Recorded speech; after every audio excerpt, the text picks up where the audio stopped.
Okay, so welcome again to our Geotechnical Engineering tutorial class. So this is the part 2. Ngayon pag-aralan natin yung iba't ibang formulas and principles ng area na ito ng Geotechnical Engineering. So meron tayong problem dito. Sabi, the dry density of soil is 1,750 kg per cubic meter. Specific gravity of soil is 2.66. Then determine the following. Okay, so apat na bagay yung hinahanap sa atin. First, let us focus on letter A. Sabi dyan, moisture content or yung omega. Hanapin daw natin yung moisture content when it is fully saturated. Okay. So, para mahanap yung moisture content, kailangan natin gamitin tong formula na GWES, 'di ba? So, kung di nyo pa alam to, panoorin nyo yung first video para makita nyo yung kabuuan na lesson natin doon at yung formula na ito kung paano siya ginagamit. Okay, so basically, kung hinahanap sa atin yung moisture content, malamang sa malamang, ito rin yung gagamitin nating formula. Pero ang given kasi sa atin ay density. Okay? Itong density po yan. Itong given sa atin. Itong 1,750, take note of the unit, kilogram per cubic meter. Diba? That is mass over volume, which means density po yan. Kaso ang madalas nating sinosolve based dun sa unang video ay unit weight. Okay? So there are actually two ways in getting this, no? Getting the answer, yung tinatawag na moisture content. But first, kailangan natin syempre kompleto tong formula na ito. Okay, so meron tayong G, 2.66. So sulat ko lang rito yung given. 2.66. Moisture content yun yung hinahanap. Yung E, wala rin tayo. And then yung S ay wala rin pala. Okay, so hinahanap rin natin yan isa-isa. Okay? Sige, let's get on to solving this problem, no? So, and sabi ko meron tayong dalawang options. Meron kayong option 1 and option 2. So, paano yan, sir? Basically, sabi nga natin, given sa atin ay density. So, yan yung gagamitin natin for option 1. So, pwede yung gamitin to, no? Dry density is equals to G for specific gravity, then the density of water, which is 1,000 kg per cubic meter, 1 plus E. Okay? Or, pwede rin dito sa option 2, unit weight, yung lesson natin last time. Okay? So, specific gravity times the unit weight of water divided by 1 plus E. So, kung mapapansin nyo, kung ang given natin ay density, dapat yung water din natin ay in terms of density. Okay? Kung ang unit weight naman ang given, dapat unit weight din ang gagamitin natin for the water. Okay? So, sige, dito muna tayo sa part na ito. Hanapin natin yung E. So, sabi doon, 750 ang given. Okay, so delete ka lang ito. Okay, so 750 ang given. Anong given na G? That is 2.66. Then our density of water is 1,000 kg per cubic meter.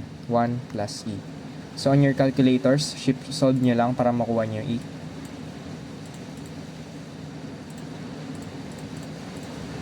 Is equals to 2.66 times 1,000. 1 plus alpha x, since yun yung hinahanap natin. Shift solve. Yan, 0.52. Okay, so E should be equals to 0.52. So, paano naman sir kung gusto namin in terms of unit weight? Pwede rin naman, pero you have to keep some things in mind.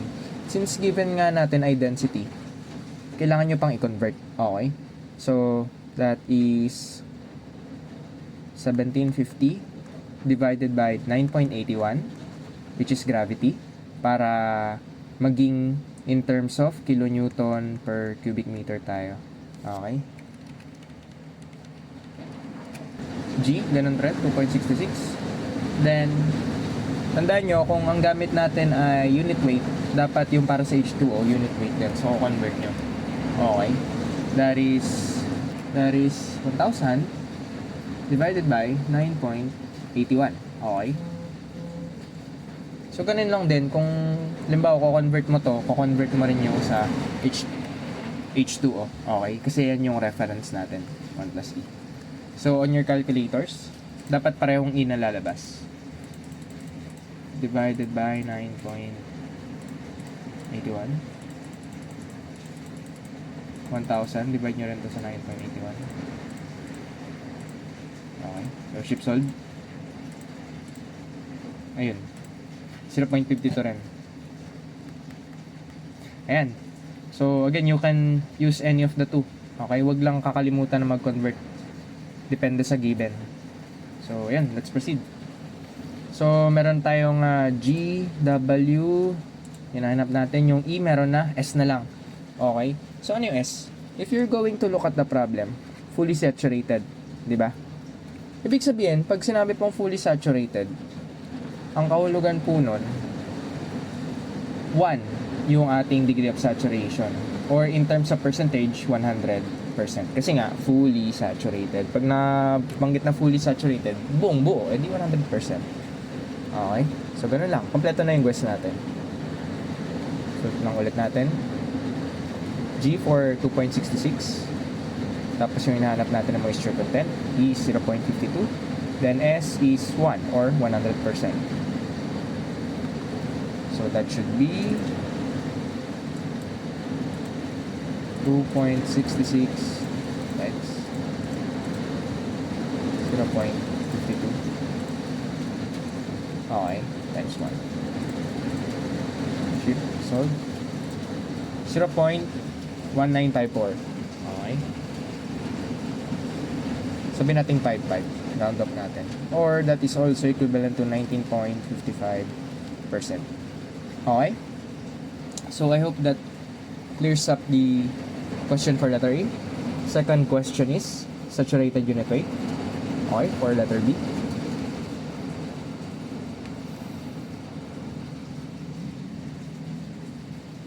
Gamma sat. Okay. So pag gamma sat class, galing lang rin yan dun sa gamma moist. Ang problema sa gamma, kung gagamitin natin yung gamma moist, ang degree of saturation natin is 100% kasi nga saturated siya. Okay. So paano ba yung formula nun? That is G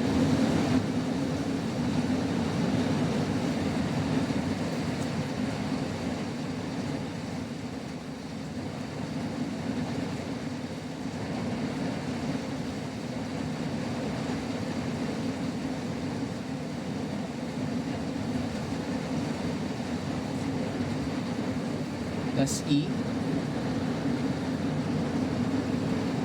times H2O, gamma na H2O, which is 9.81, 1 plus E. So, ito yung gagamitin natin formula. Okay? Pero sir, anong kinalaman yan sa gamma moist? So, explain ko lang class, no? Yung gamma moist kasi, G plus GW siya, di ba? Over ayan, times H2O. Halos walang pinagkaiba. Ito lang, itong part na ito. Pero sabi natin, meron tayong formula na GWES, di ba? GW is equals to ES.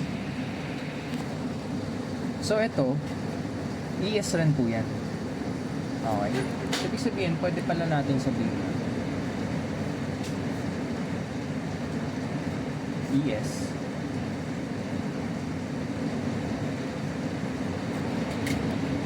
H2O over 1 plus E. Okay? But, if you take a look at this, diba? Fully saturated. Which is, pag sinabi natin fully saturated, ang ibig sabihin nun, 100% or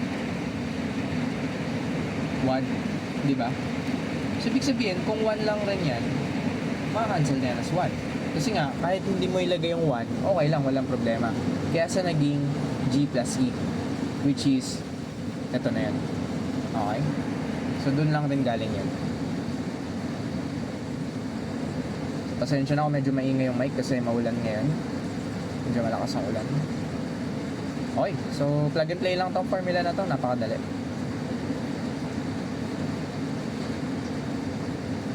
Gamma sat is equals to G 2.66 plus E 0.52, gamma ng H2O 9.81, then 1 plus 0.52. Okay, on your calculators, please solve this.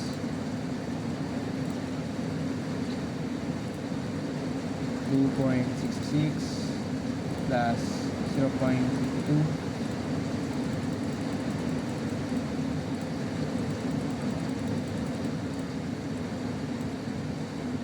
9.81 1 plus 0. So, ang gamma sat natin ay 20.52.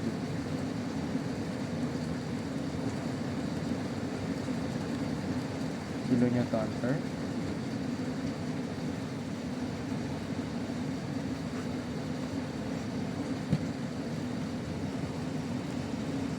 Next, effective unit weight.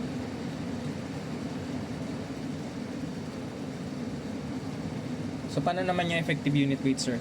So, medyo bago to, di ba? Para lang natin makuha effective unit weight, ganun lang din. Gagamit si gamma sat, subtract lang natin si gamma ng H2O. Okay? So, ibig sabihin, tinatanggal lang natin yung unit weight ng tubig dun sa ating given na gamma saturated. Okay? So, or sa saturated unit weight ng ating problem. Okay? So, that's basically 20.52 minus 9.81. So, the answer is minus nyo lang sa 9.81 10.71.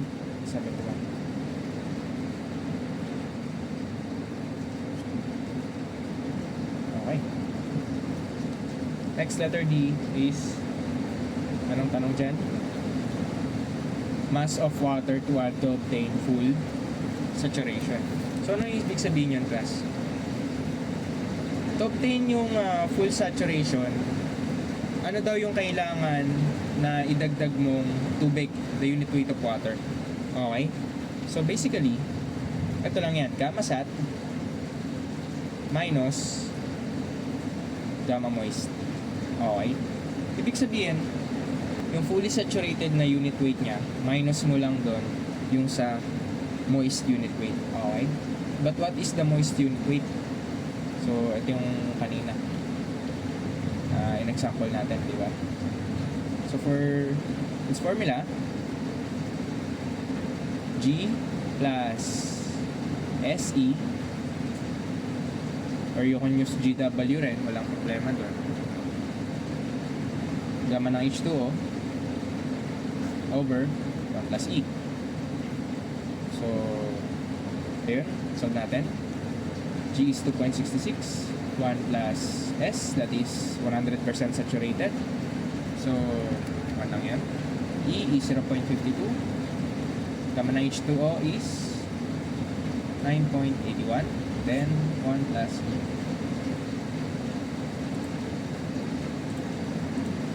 2.66 plus ano to?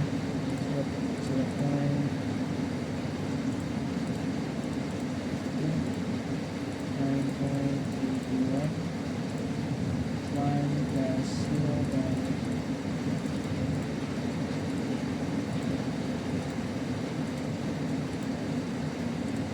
Okay, 20.52. Okay, so yun nga lang rin pala, no? Kasi nga fully saturated nga pala siya.